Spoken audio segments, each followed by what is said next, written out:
There we are. Hi, everyone. Let me dig for a candle here.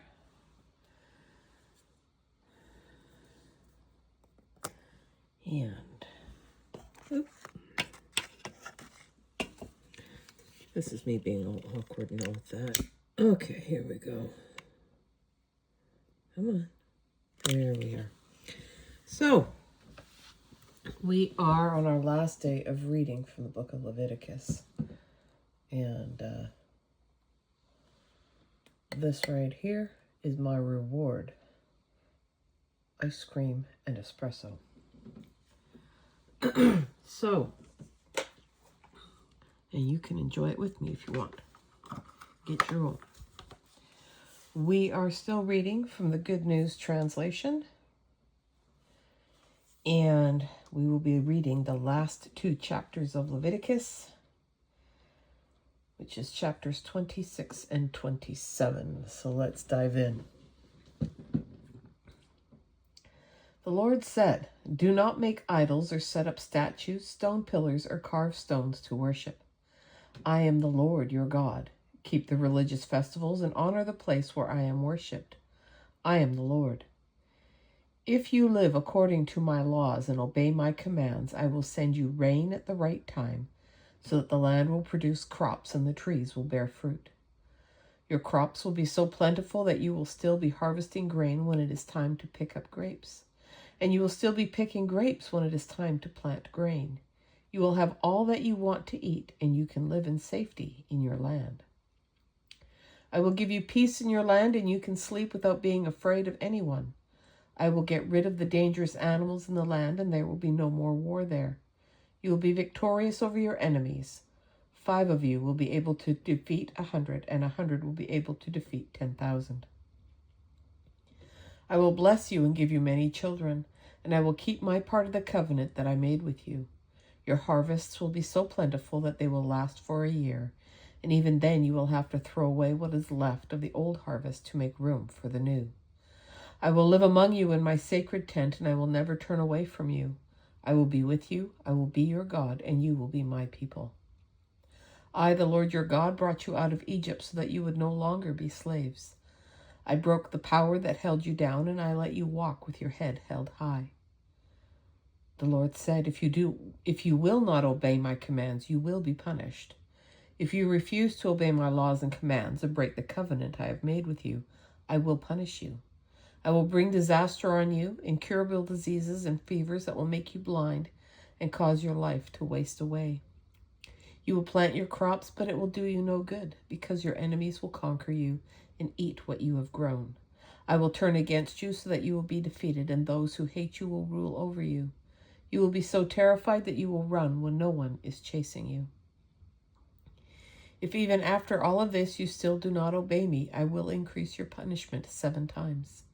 I will break your stubborn pride. There will be no rain, and your land will be dry and as hard as iron.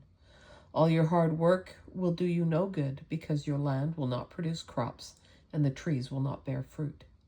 If you still continue to resist me and refuse to obey me, I will again increase your punishment 7 times. I will send dangerous animals among you, and they will kill your children, destroy your livestock, and leave so few of you that your roads will be deserted. If after all of this punishment you still do not listen to me, but continue to defy me, then I will turn on you and punish you 7 times harder than before. And I will bring war on you to punish you for breaking our covenant. And if you gather in your cities for safety, I will send incurable diseases among you, and you will be forced to surrender to your enemies. I will cut off your food supply so that 10 women will need only 1 oven to bake all the bread they have.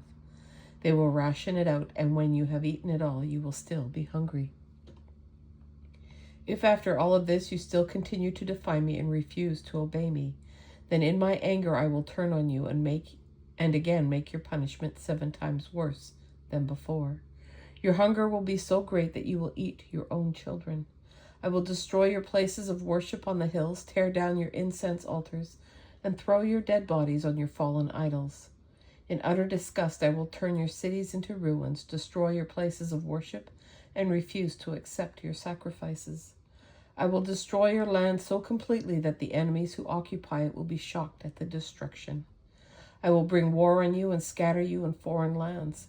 Your land will be deserted and your cities left in ruins. Then the land will enjoy the years of complete rest that you would not give it. It will lie abandoned and get its rest while you are in exile in the land of your enemies. I will make those of you who are in exile so terrified that the sound of a leaf blowing in the wind will make you run. You will run as if you were being pursued in battle, and you will fall when there is no enemy near you. You will stumble over one another when no one is chasing you, and you will be unable to fight against any enemy. You will die in exile, swallowed up by the land of your enemies. The few of you who survive in the land of your enemies will waste away because of your own sin and the sin of your ancestors.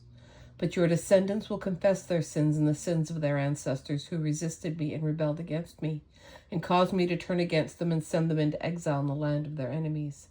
At last, when your descendants are humbled and they have paid the penalty for their sin and rebellion, I will remember my covenant with Jacob and with Isaac and with Abraham, and I will renew my promise to give my people the land.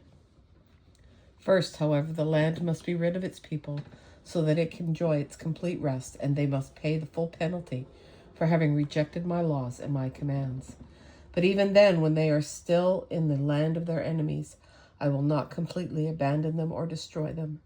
That would put an end to my covenant with them, and I am the Lord their God. I will renew the covenant that I made with their ancestors when I showed all the nations my power by bringing my people out of Egypt, in order that I, the Lord, might be their God. All these are the laws and commands that the Lord gave Moses on Mount Sinai for the people of Israel. The Lord gave Moses the following regulations for the people of Israel. When any of you have been given to the Lord in fulfillment of a special vow, you may be set free by the payment of the following sums of money, according to the official standard. Adult male, 20 to 60 years old, 50 pieces of silver. Adult female, 30 pieces of silver. Young male, 5 to 20 years old, 20 pieces of silver. Young female, 10 pieces of silver. Infant male under 5, 5 pieces of silver. Infant female, 3 pieces of silver. Male above 60 years of age, 15 pieces of silver. Female above 60, 10 pieces of silver. If any of you make a vow and are too poor to pay the standard price, you shall bring the person to the priest, and the priest will set a lower price according to your ability to pay. If your vow concerns an animal that is acceptable as an offering to the Lord, then every gift made to the Lord is sacred, and you may not substitute another animal for it. If you do, both animals belong to the Lord. But if your vow concerns a ritually unclean animal which is not acceptable as an offering to the Lord, you shall take the animal to the priest. The priest shall set a price for it according to its good or bad qualities, and the price will be final. If you wish to buy it back, then you must pay the price plus an additional 20%. When any of you dedicate your house to the Lord, the priest shall set the price according to its good or bad points, and the price will be final. If you wish to buy your house back, you must pay the price plus an additional 20%. If any of you dedicate part of your land to the Lord, the price shall be set according to the amount of seed it takes to sow it, at the rate of 10 pieces of silver per bushel of barley. If you dedicate the land immediately after a year of restoration, the full price applies. If you dedicate it any time later, the priest shall estimate the cash value according to the number of years left until the next year of restoration and set a reduced price. If you wish to buy your field back, you must pay the price plus an additional 20%. And if you sell the field to someone else without first buying it back from the Lord, you lose the right to buy it back. At the next year of restoration, the field will become the Lord's permanent property, and it shall belong to the priests. If you dedicate to the Lord a field that you have bought, the priest shall estimate its value according to the number of years until the next year of restoration, and you must pay the price that very day. The money belongs to the Lord. At the year of restoration, the field shall be returned to the original owner or to the descendants. All prices shall be set according to the official standard. The firstborn of an animal already belongs to the Lord, so no one may dedicate it to him as a free will offering. A calf, a lamb, or a kid belongs to the Lord, but the firstborn of an unclean animal may be bought back at the standard price, plus an additional 20%. If it is not bought back, it may be sold to someone else at the standard price. None of you may sell or buy back what you have unconditionally dedicated to the Lord. Whether it is a human being, an animal, or land, it belongs permanently to the Lord. Not even human beings who have been unconditionally dedicated may be bought back.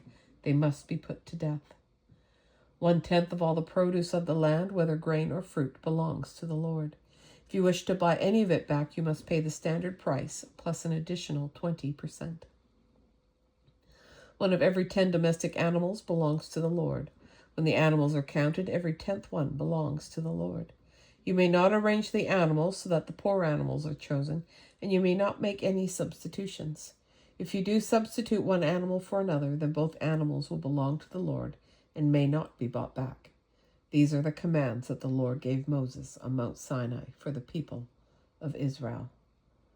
And that is our reading for February 22nd, 2026. We did it. We got through Leviticus. All the rules and the regs and all the things that are to be part of life and to reorganize them as from a slave people to a holy and set apart people, a chosen people. And there's caveats and there's conditions, and it's going to be an interesting ride going forward.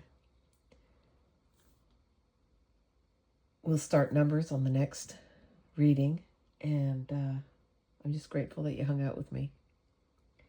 So I hope you had a great day, or have a great day, and we'll catch you again on the next one. Take care, and bye for now.